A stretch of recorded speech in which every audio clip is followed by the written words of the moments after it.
to give you 3 biographical details about a public figure, but only one is true. You have to guess which is the truth and which are grubby, scummy lies. Let's get it started. Give me 3 facts about Bill Maher. Seen here waiting for his Uber outside a strip club. He brings his own cutlery to restaurants. Oh my God. He jumps on a trampoline every day. He has a dog named Bill Maher. He's a cutlery. He's like a little germophobic. That's true. And I do want to see him across a restaurant and him reach into his bag and be like, you're right. We say one. Number 1, all right. Well, I don't know if it would be 1 because I feel like he's not allowed in restaurants. I don't think he has the knees for a trampoline. You're right. You're totally right. But how funny would it be if he had a dog named Bill Maher? I actually bet that's true. We're going with number 3. Bill Maher jumps on a trampoline every day. He told Us Weekly, I jump on a trampoline every day. I believe it's good for my lymph system. So when y'all say Bill Maher like tramps, he was talking about trampolines. So y'all need to stop with all of those rumors. Here he is explaining why a trampoline helps the lymphatic system on his podcast. Unlike the heart, the lymph does not have a pump. That's better than anything RFK has told your ass about him.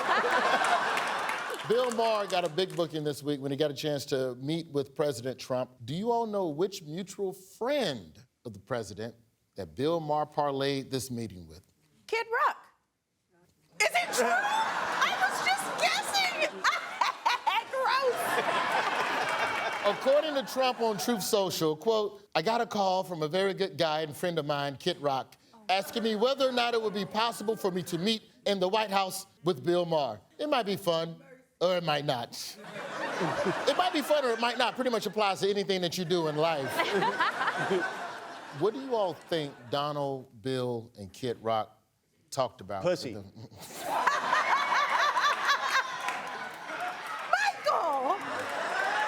What else are they going to talk about? What policy, Ro Khanna? I think Donald Trump said, I got bigger ratings, and Bill Maher said, no, I got bigger ratings. According to Kid Rock, they talked about their shared interests. We talked about things we had in common, ending wokeness, securing the border. It blew my mind. It was, Right. I was, very, very proud. Of all the people that Donald Trump could be just rubbing shoulders with and having a stake and talking policy with, isn't Bill Maher one of the better possibilities? You're the president of the United States. You pick up your phone. You can get the smartest, most interesting people in the world to come and sit down with you. He chose Kid Rock and Bill fucking Maher.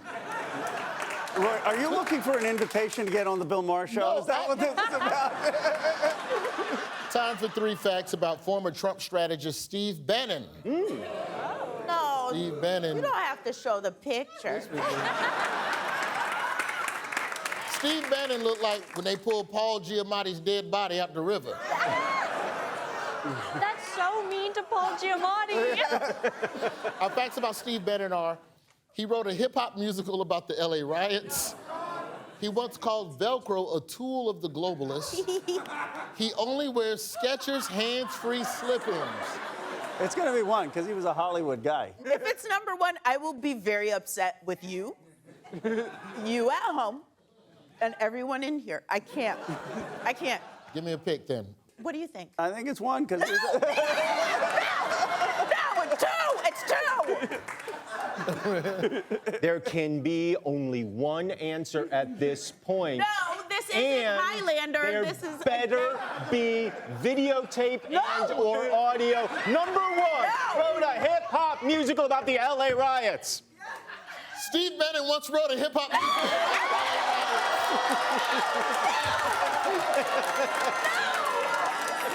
Don't do this.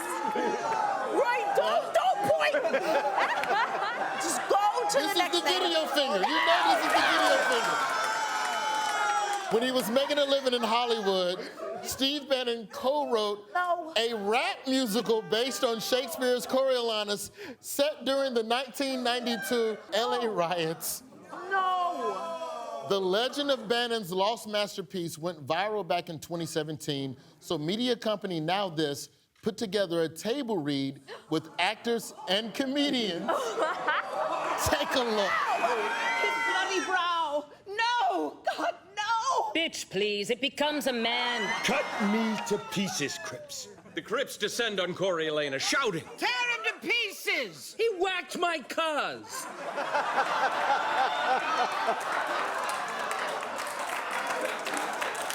Oh my God, now I feel great about every time I made a joke about how busted he is. It's time for Missing Words. Here's your headline. It's official. Putting blank on your pickup isn't welcome in Idaho. Measles? Is it fuzzy dice? It's fuzzy. Oh, so it's truck nuts. It's official. Putting truck nuts on your pickup isn't welcome in Idaho. Now, if anybody is unfamiliar with truck nuts, it's these. We blurred the license plate because you don't even want to know. That's where the real crazy shit is up there.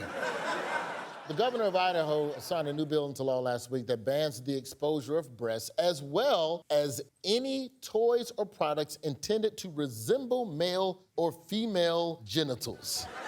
I gotta take that labia spoiler off my Chrysler 300. Here's Idaho lawmaker Melissa Winthrow defending the bill.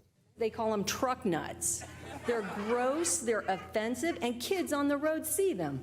So why wouldn't the police get a call and say, that offends me, pull it off the truck? She's a little testy.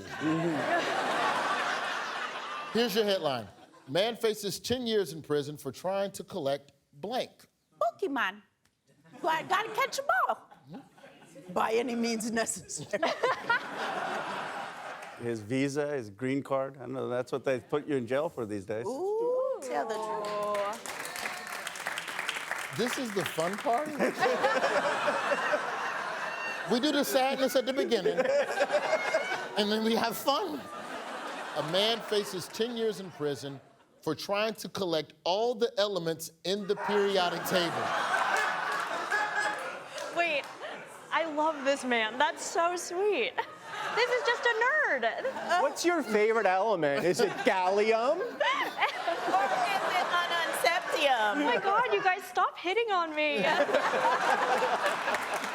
An Australian science nerd looking to collect all the elements of the periodic table could face time in jail for violating Australia's Nuclear Non-Proliferation Act after he was caught shipping samples of plutonium to his parents' suburban Sydney apartment.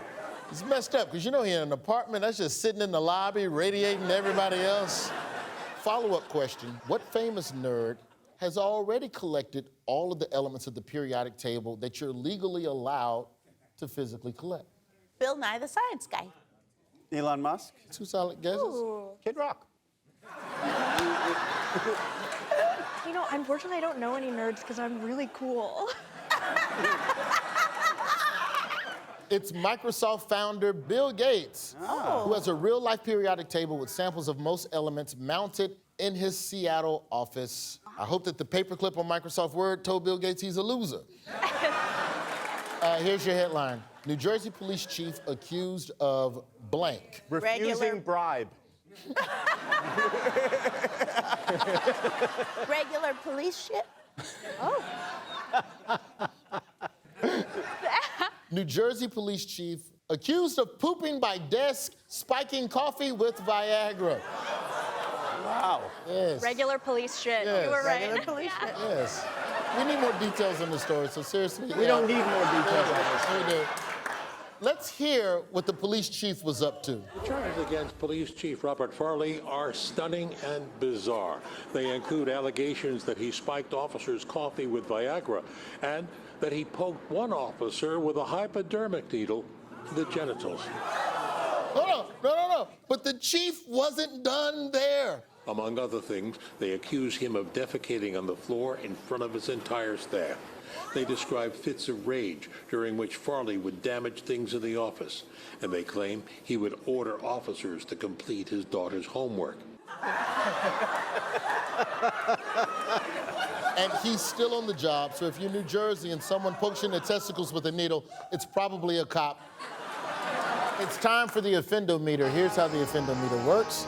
Teams have to tell us who's the offender, what they did, and who they offended. Let's begin. Who's this offender?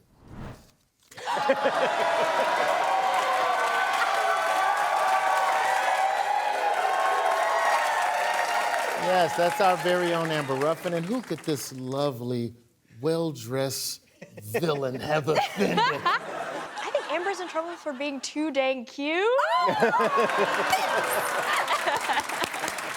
Lock me up, baby.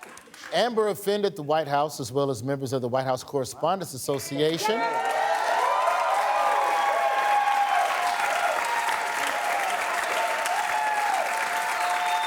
Amber, following the tradition of Craig from Friday, was fired on her day off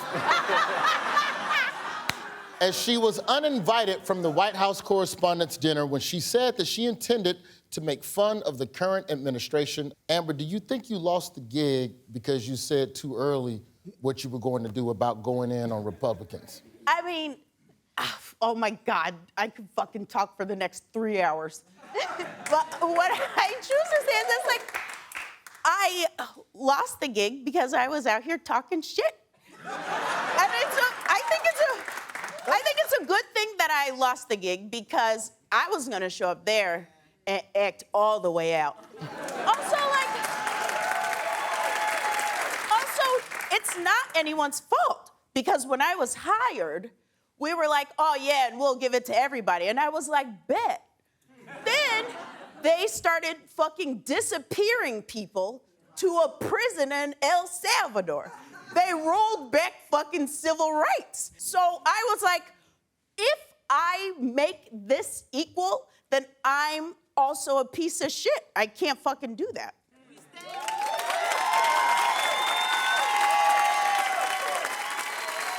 A serious question on this, though, Ro, because you're in the White House every day and you see the kind of pressure that the media is under.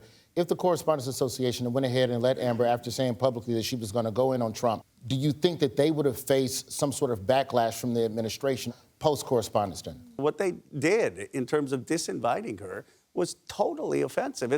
You know what's so offensive? J.D. Vance, he goes into Europe and lectures them on free speech, and then they are the least free speech administration in my lifetime.